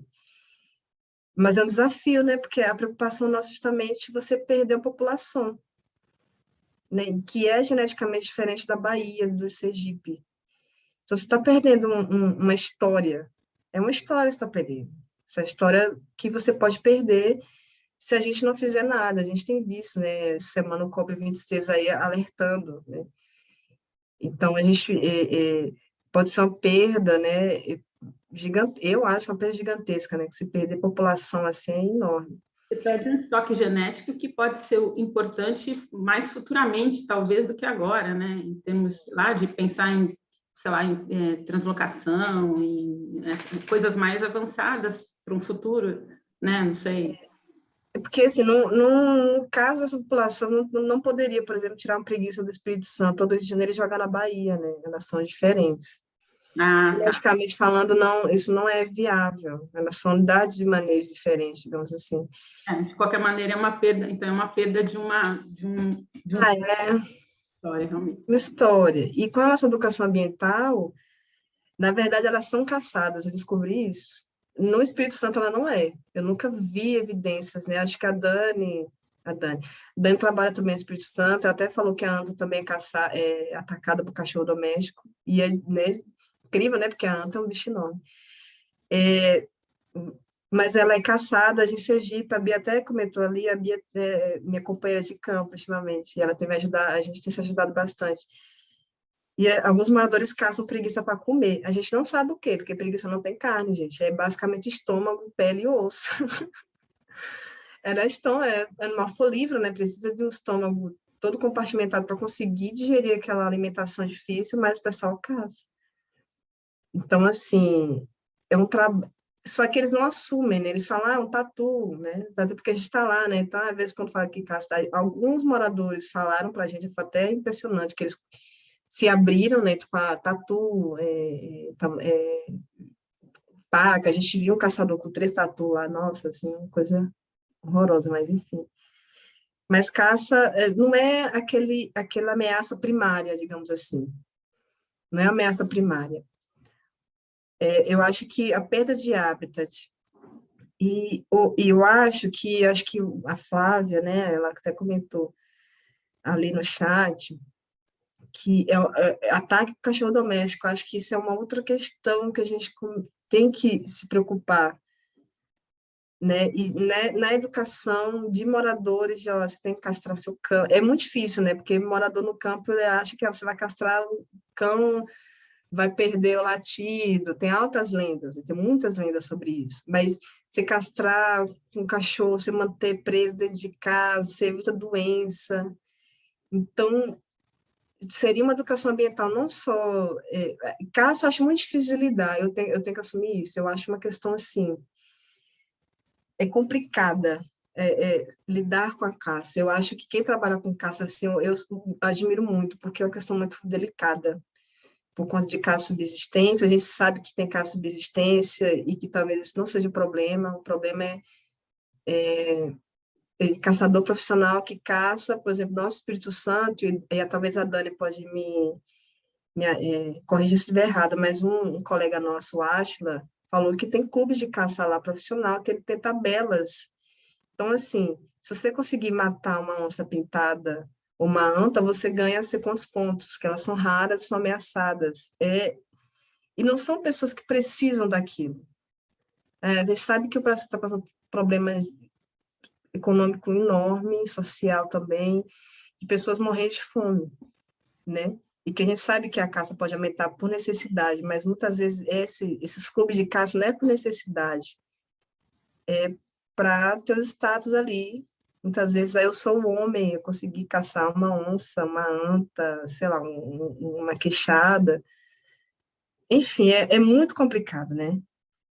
Mas, voltando à educação ambiental, né, eu fugi um pouco do assunto, acabo me empolgando, mas realmente para a preguiça não, por mais que ela seja caçada em menor proporção, mas ela né?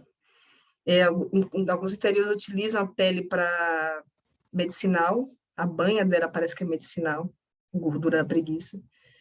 Enfim, mas tirando isso, eu acho que a educação ambiental com a ciência cidadã envolvendo a preguiça não é tão difícil, né? A gente tem visto isso, acho que a Joana até comentou ali, né, da questão dos moradores nos mandarem mensagem. Então, ele já, na Praia do Forte, que a gente já está trabalhando tem 2 anos quase, o pessoal já começa a dar esse retorno. Ele já tem noção do que é a preguiça de coleira. Ele já, o pessoal de uma pousada lá, eles mandam, eles fazem trilhas e eles olham as preguiças que estão lá.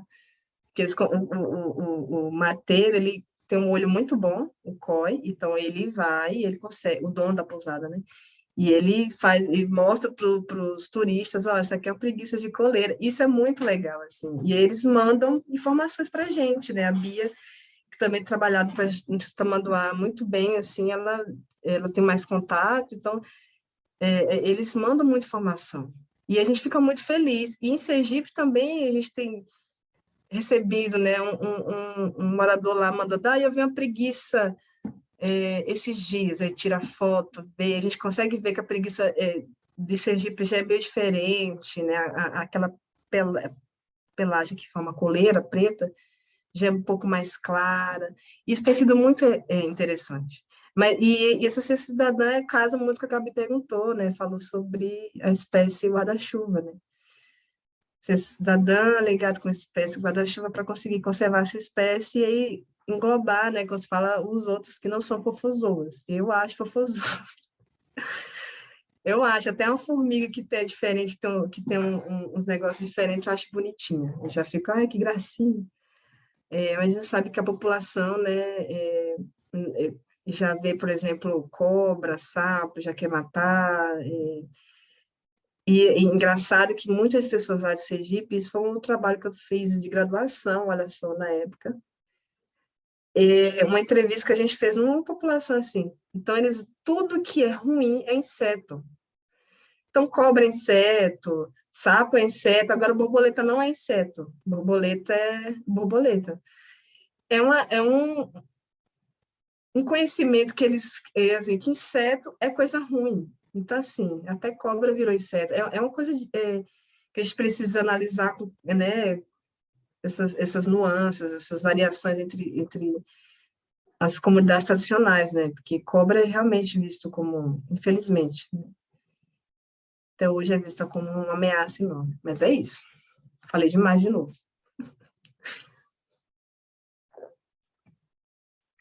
Nossa, não, maravilhosa. Eu continuo a aula, né? É isso. A aula já foi a apresentação e ela se estende. Isso é muito bom, eu adoro. Ai, que bom, que eu fiquei pensando, será que... Como é que... Eu sempre fico Não, pensando eu nessa fico apresentação. fascinada. Eu fico fascinada. Eu não sou ecóloga, né, de formação, então para mim, mas assim, trabalho atualmente muito, então assim, eu aprendo muito com as pessoas falando e trazendo essas informações. Então, para mim, assim, particularmente, é muito interessante e é realmente uma aula. Então, muito, muito bom. Ah, legal. Eu tenho, assim, a gente tem mais 10 minutinhos só, não sei se eu faço essa pergunta, mas a minha pergunta ela é muito, muito rápida e eu acho que, enfim, eu sou muito curiosa, né, também. Mas é porque você mencionou que você vê muito trabalho ainda pela frente para ser feito. E aí eu queria saber, assim, de você, assim, esse próximo passo, assim, não tão a longo prazo, mas, assim, esse próximo passo que você tem para dar, assim, o que que falta na pesquisa, o que que você pretende desenvolver ainda, enfim, qual é esse seu próximo passo na pesquisa? Falta na pesquisa e financiamento. A gente, lógico, né, a gente tem trabalhado para editais internacionais, porque a preguiça, né, a gente usa esse apelo que é a espécie ameaçada, a espécie fofozu. Então, atrai muito, né? No doutorado, eu consegui financiamento da Rufford, né, porque é uma espécie ameaçada, uma espécie que atrai muita atenção, né? Ela é fofinha. Mas falta ainda muitas coisas, né? Eu acho que não falta gente, né? Porque a gente vai para campo, né? Mas falta a gente ter um incentivo, né, de ter um profissional ali também, porque ir de graça para campo não é legal, então tem um incentivo de ir para campo e dinheiro para a gente, deslocamento, né, de gasolina que está na altura, aluguel de carro, hospedagem, a gente até consegue, assim, hospedagem de graça, mas a gente tem que contar com... A gente não pode contar que a gente consegue hospedagem de graça, então a gente sempre tem que contar que a gente precisa pagar um local para, né, para ter essa gordura. Então, hoje em dia, o que eu vejo que falta é justamente financiamento, porque a gente não consegue fazer nada sem dinheiro, né? A gente vive numa sociedade que é movida pelo dinheiro. Então, a gente não consegue avançar. A gente até consegue, esse da preguiça, a Flávia conseguiu uma parceria com a CLN, que é a concessionária Litoral Norte, né? A CLN, ela gere a linha verde lá na Bahia. E aí a gente conseguiu uma parceria muito importante, a gente conseguiu um dinheiro muito bom para trabalhar com as preguiças lá na Bahia, né, na Mata de São João. Mas acho que falta isso, né, acho que não falta perna, né, eu falei muito, a gente tem que ter perna, mas acho que a gente tem perna, acho que todo mundo aqui tem a perna, mas falta combustível, né, que se chama financiamento, né, para a gente conseguir assim, da oportunidade, porque cada vez mais os financiamentos estão mais concorridos, então a CAPES Universal, a CAPES e CNPq Universal está cada vez mais concorrido, né? Quem é de São Paulo, por exemplo, que tem a FAPESP, também, a FAPESP é super concorrida, gente, assim, todo mundo, porque a FAPESP, geralmente, as bolsas têm um valor maior, enfim, então é muito complicado nessa questão do financiamento para a gente conseguir. A gente tem lutado, principalmente eu e a Bia, ela até comentou aí, sobre a gente tem se esforçado bastante para conseguir escrever projeto em inglês e mandar para a instituição e conseguir isso, aquilo e tal. Mas, e a gente trabalha numa ONG, né? Eu sou pesquisadora associada de uma ONG, a gente sabe como é que estão as ONGs hoje, né? A gente tem uma dificuldade muito grande de manter pessoal e tudo mais, é realmente um desafio muito grande. Então, acho que o financiamento é que mata a gente, é que deixa a gente assim, por isso que às vezes quando a gente se pega, não sei se acontece com você, mas comigo, às vezes quando eu pego assim na desânimo, assim, você fica assim, respira fundo, aí você monta uma palestra, não, gente, vamos voltar aí, vamos escrever, a gente tem uns lugares para escrever, vamos mandar, e é isso aí. Não, estou mandando muita energia positiva, porque Ah, bom, eu imaginei. aparentemente tem muita ideia de projeto legal para se desenvolver, mas então estou Tem mandando muita sim. energia positiva. É porque assim, eu me interessei assim, eu fiquei vendo que essa questão da ciência cidadã tem muita oportunidade aí para vocês. Vocês já têm uma entrada de uma ciência cidadã, mas ainda é meio informal, né? É um projeto, é uma troca com os moradores, numa entrada, em um diálogo que vocês têm. Mas assim, tem potencial de realmente desenvolver isso, por exemplo, em um projeto que gere muitos dados, que gere muito educação ambiental através desse projeto. Então, assim, eu fico aqui pensando, falando assim, nossa, um projeto, assim, bem estruturado e legal de ciência cidadã, por exemplo, eu acho que traria muitos benefícios para a conservação aqui, assim. A gente se submeteu a um projeto, não sei se vai dar certo, mas para aquela Conservation Leadership Program, para tentar, e um projeto baseado em entrevistas com os moradores, com a ciência cidadã também inclusa, né? A gente conseguiu submeter, estamos rezando que no final do ano eles vão mandar se o projeto for aprovado. A gente está contando com isso, que aí a gente consegue, a gente pelo menos vai ter um start, né? Um começo. Vamos começar aqui, né? As preguiças lá em Sergipe, norte da Bahia, que é um lugar que a gente está bem interessado, justamente porque a Mata Atlântica lá já está um estado muito avançado de desmatamento. Sergipe, não sei se já tiveram o prazer de conhecer Sergipe, sempre falo isso, mas a Mata Atlântica lá, infelizmente, está bem. Você olha, quando você sai da Bahia e vai para Sergipe, né, quando você vai na estado, você vê a diferença. A Bahia tem um pouco mais de mata ainda, preservada. Quando você vai para Sergipe, você já vê pasto, aí tem uma mata lá no final, assim, é bem. Chega a ser triste, assim, sabe? É que nem meu irmão, que trabalha em Bibi, fala, né? Quando ele foi na Amazônia, lá em Rondônia. Ele fala, não, é triste chegar em Rondônia, porque não tem mais nada de Mata Atlântica e de Amazônia lá. Então, em Sergipe também, meio triste, assim, porque acabou, né? Assim, tem tendo muito incêndio lá. A gente descobriu também que está tendo alguns incêndios em algumas áreas que tem preguiça, então a gente ficou meio preocupado. A gente precisa avançar, estamos torcendo para que esse projeto seja aprovado. Pelo menos é um start, um começo para a gente conseguir trabalhar com essa espécie e com os moradores, né? Que a ideia nossa é que os moradores entrem no projeto, né? Adorei. Estou realmente mandando muita energia para vocês e vai dar certo. Ah, então vai, obrigada. Recebendo as energias.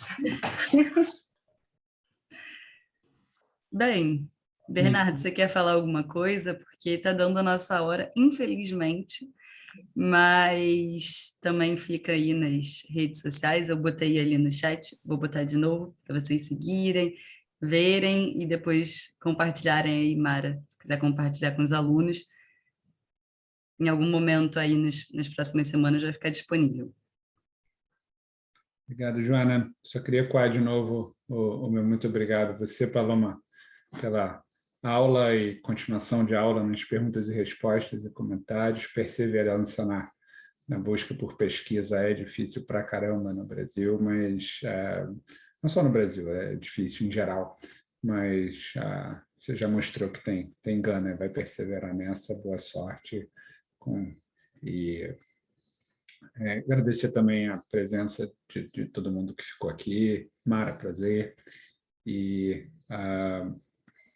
é isso. Espero ver todas e todos no próximo CS Rio. Obrigado, Joana, como sempre. Obrigadíssimo pela organização e toda